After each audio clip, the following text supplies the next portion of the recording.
¿Qué tal a todas y a todos? Muy bienvenidos a un nuevo programa de Informe del Sur, como siempre, en la pantalla de CPE TV, Canal 2, le damos esta mirada pampeana sobre los últimos acontecimientos de nuestra América Latina. Rápidamente le presentamos el resumen de los temas importantes.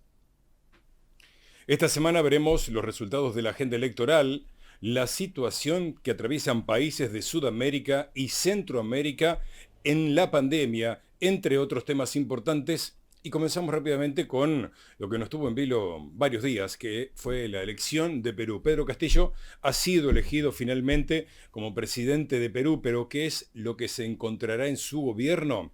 Vamos a ver cuáles son los desafíos principales, los grandes desafíos que tendrá Castillo cuando asuma como presidente.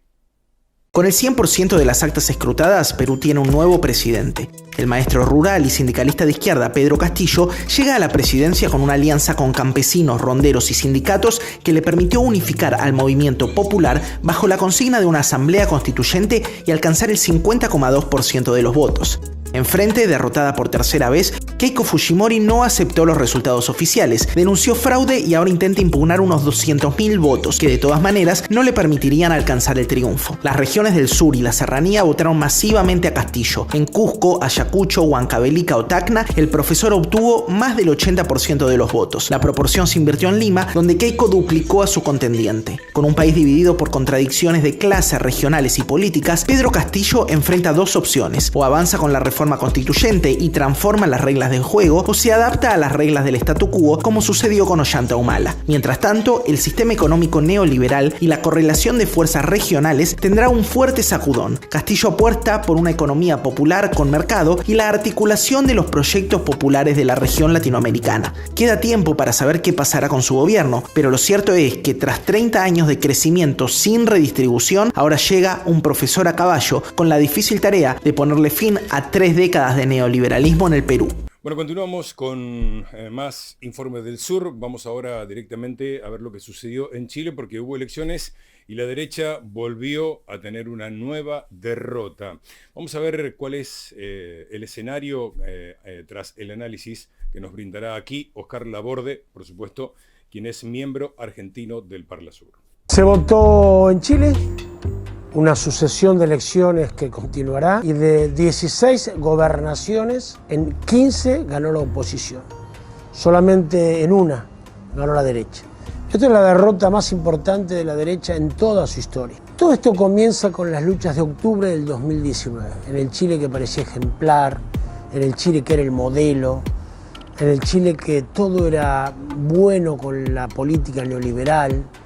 Y ahí apareció el bullicio de la lucha popular, de las poblaciones, no de las barriadas que ellos le dicen poblaciones. Empezó a aparecer esa gente desconocida. Tal es así que la mujer de Piñera hablaba de que aparecieron alienígenas, y seguramente lo decía con honestidad, porque ella no había visto nunca a esa gente.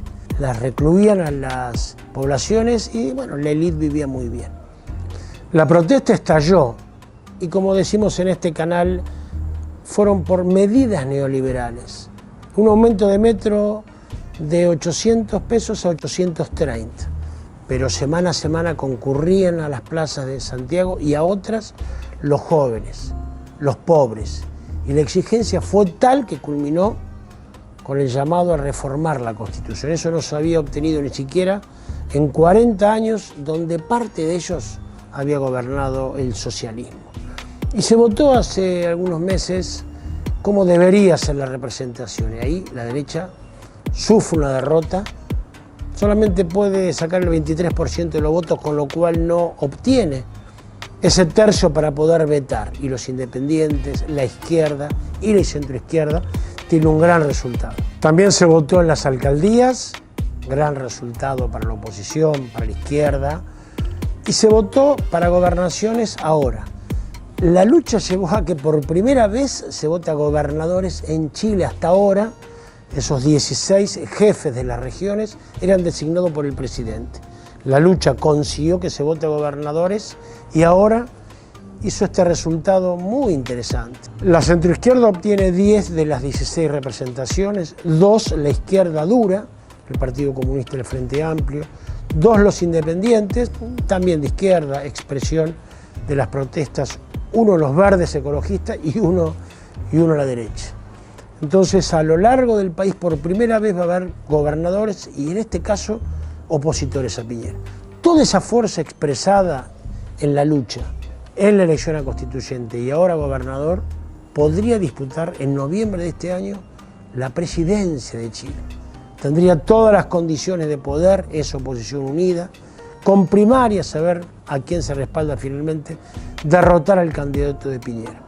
Ojalá se esté a la altura, ojalá el movimiento popular que supo luchar, que presentó candidatos ahora, se junte para que, después de mucho tiempo, Chile lo gobierne el movimiento popular. Y nos quedamos en Chile porque su capital, Santiago, volvió por tercera vez desde marzo de este año al confinamiento total por la gran cantidad de contagios de COVID-19.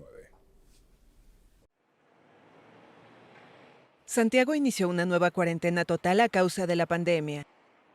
La región metropolitana de la capital chilena adoptó esta medida de seguridad sanitaria desde el sábado ante el aumento de casos diarios de COVID-19. Es la tercera vez que las autoridades decretan esta medida excepcional de confinamiento masivo desde marzo de 2020.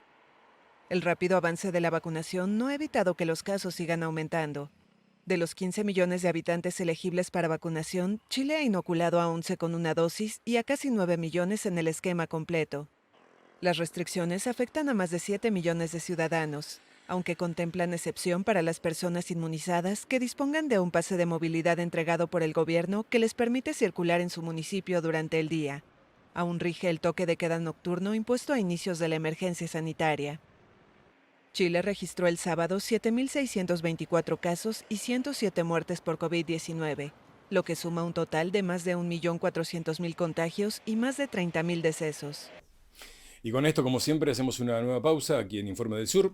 Nos siguen en las redes sociales, en YouTube, en nuestro propio canal, con el nombre de nuestro programa, y por supuesto también en Facebook, nuestra única red social como Informe del Sur. Ya venimos. Muchas gracias.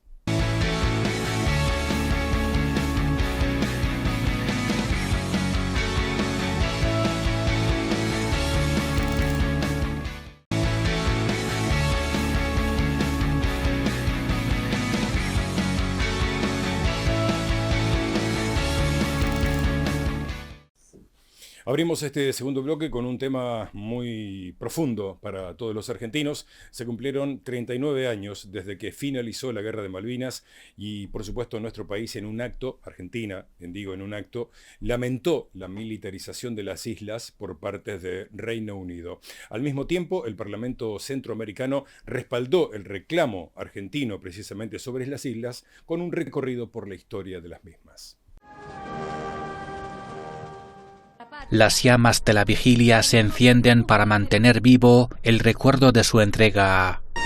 Argentina conmemoró este lunes a los que lucharon en la Guerra de las Malvinas, un conflicto bélico que finalizó hace 39 años sin que el país pudiera recuperar la soberanía de las islas que reclama.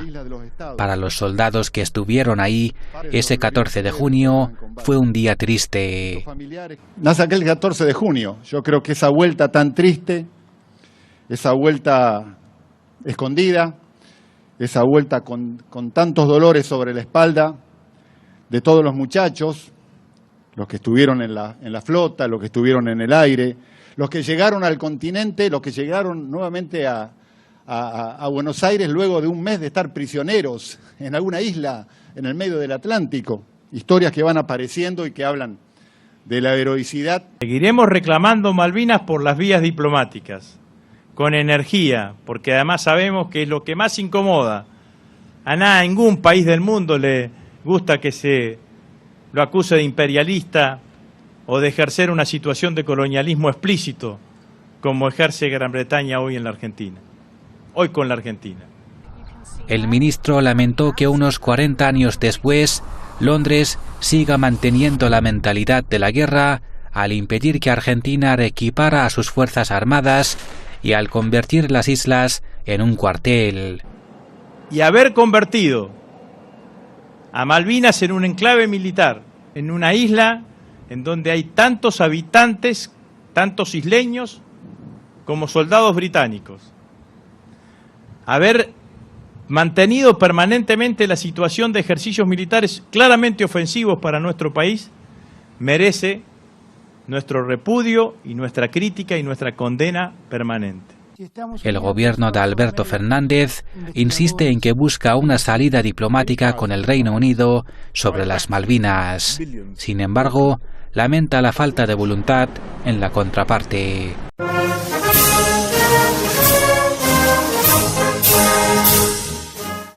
Las Malvinas fueron descubiertas en 1520.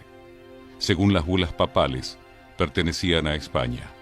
Sin embargo, navegantes ingleses, holandeses y franceses llegaron a las islas en diversas oportunidades. En 1820, la fragata argentina La Heroína fue enviada a Malvinas para tomar posesión definitiva de las islas. En 1825, Gran Bretaña reconoció la independencia argentina y no reclamó las islas.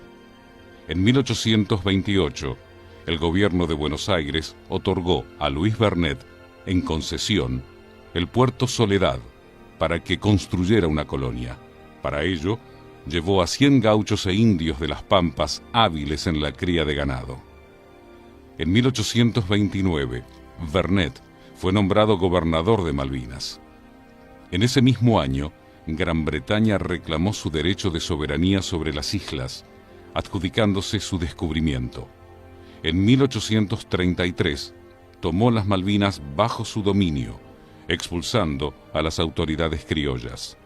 Desde entonces, la Argentina no ha dejado nunca de reclamar su soberanía sobre el archipiélago. El Parlamento Centroamericano aprobó por unanimidad la Declaración de Respaldo de Solidaridad Centroamericana y República Dominicana a la República de Argentina en su reclamo ante el Comité Especial de Descolonización de Naciones Unidas sobre las Islas Malvinas Argentinas.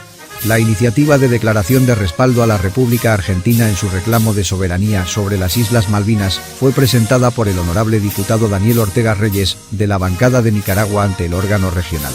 La declaración destaca que durante los últimos 187 años los gobiernos argentinos han mantenido el reclamo persistente de la restitución de la soberanía sobre las Islas Malvinas, recibiendo el apoyo solidario de los países latinoamericanos y del Parlamento Centroamericano, y resalta la importancia de la aprobación de la declaración en este momento, ya que entre el 14 y el 25 de junio próximo, en Nueva York sesionará el Comité Especial encargado de examinar la situación vinculada a la aplicación de la declaración sobre la concesión de la independencia a los pueblos coloniales de las Naciones Unidas, que incluye el tema de las Islas Malvinas.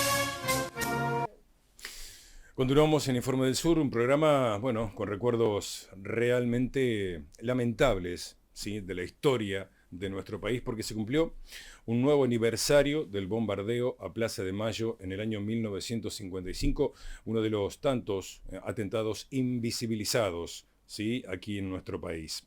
Vamos a escuchar ahora un homenaje en la voz de Teresa Parodi, poniéndole voz a un texto sobre el bombardeo.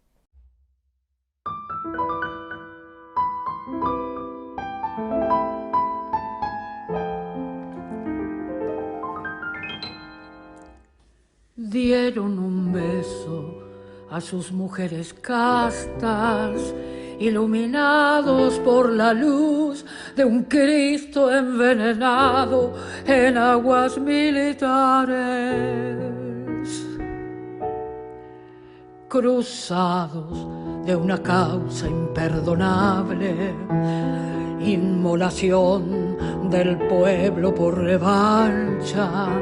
Se subieron con calma los aviones, enfilaron su rabia hacia la plaza, invadieron el aire de miseria, soltaron bombas, bombas y metralla. De esa infamia nos queda en la memoria el gusto amargo de su cobardía.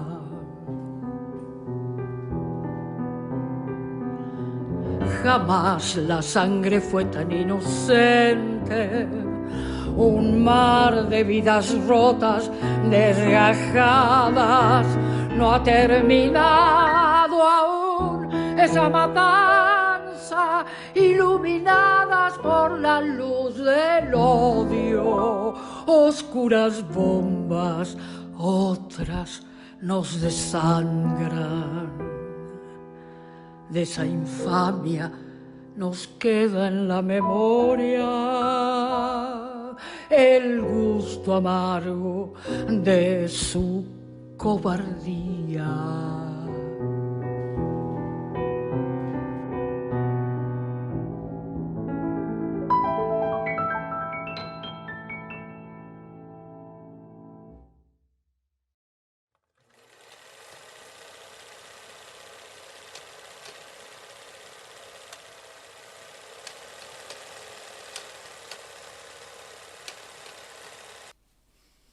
Y con esto hacemos la última pausa aquí en Informe del Sur y seguimos con lo importante que ha sucedido en Latinoamérica en los últimos 7 días.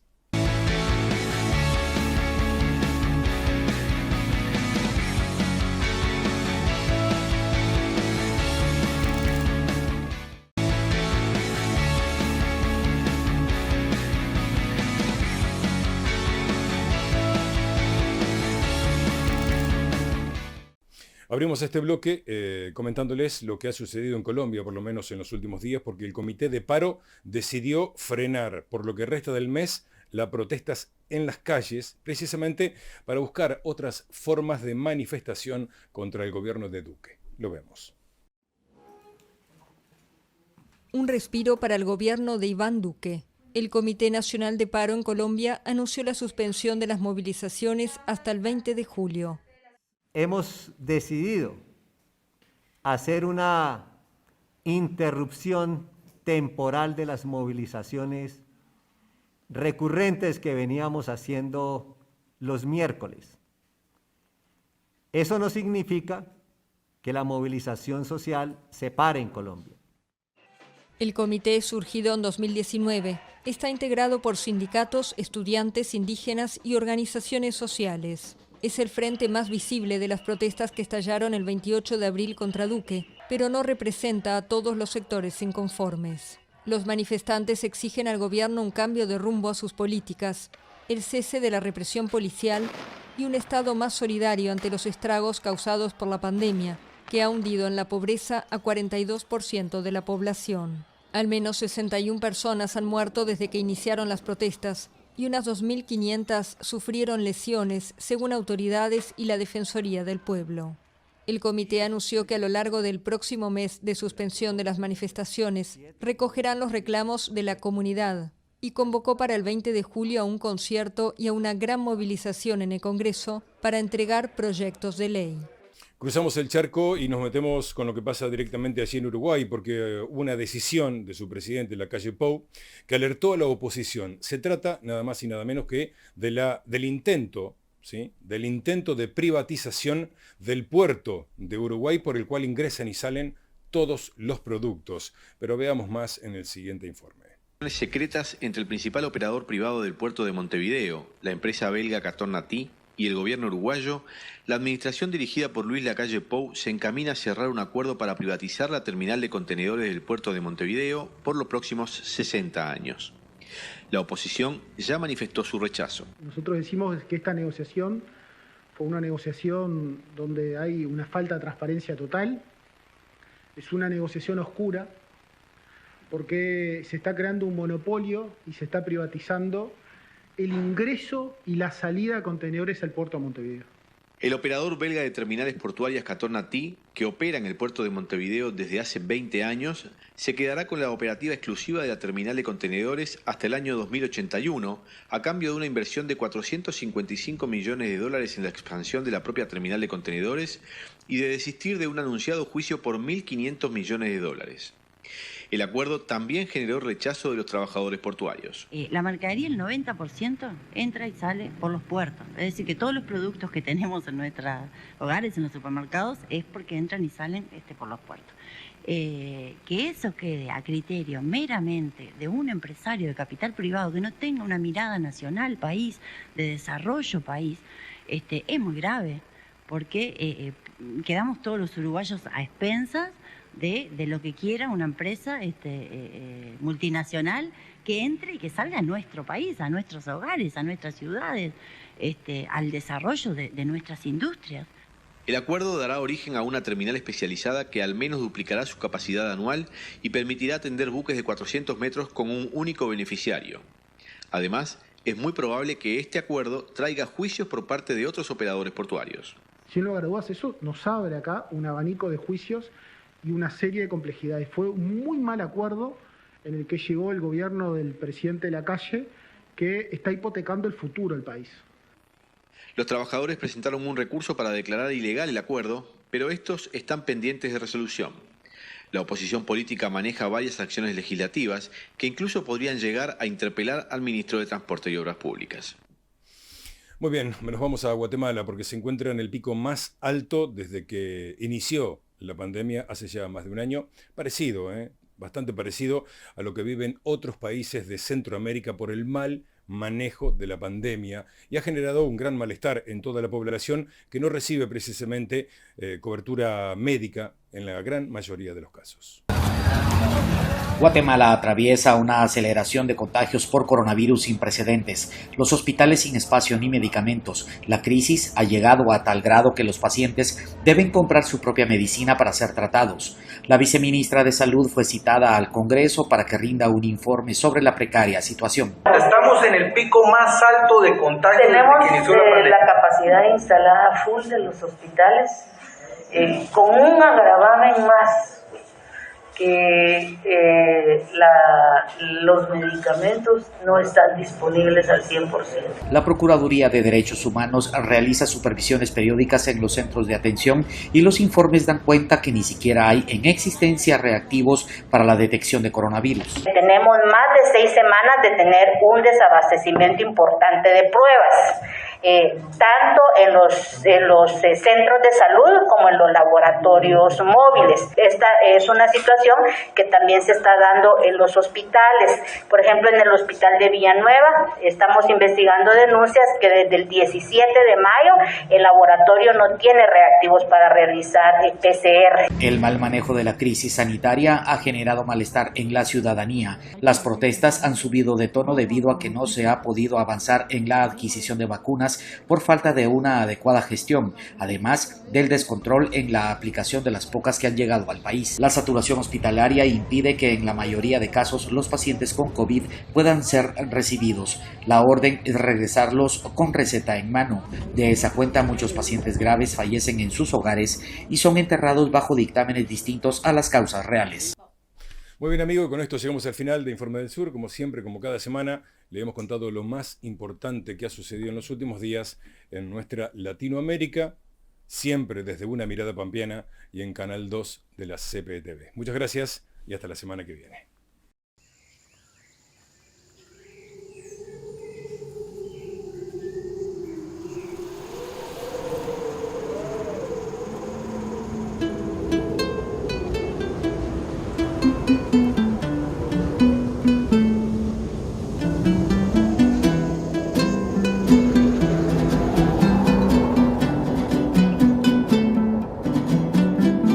Se escucha en la madrugada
Dios, ¿qué será de mí?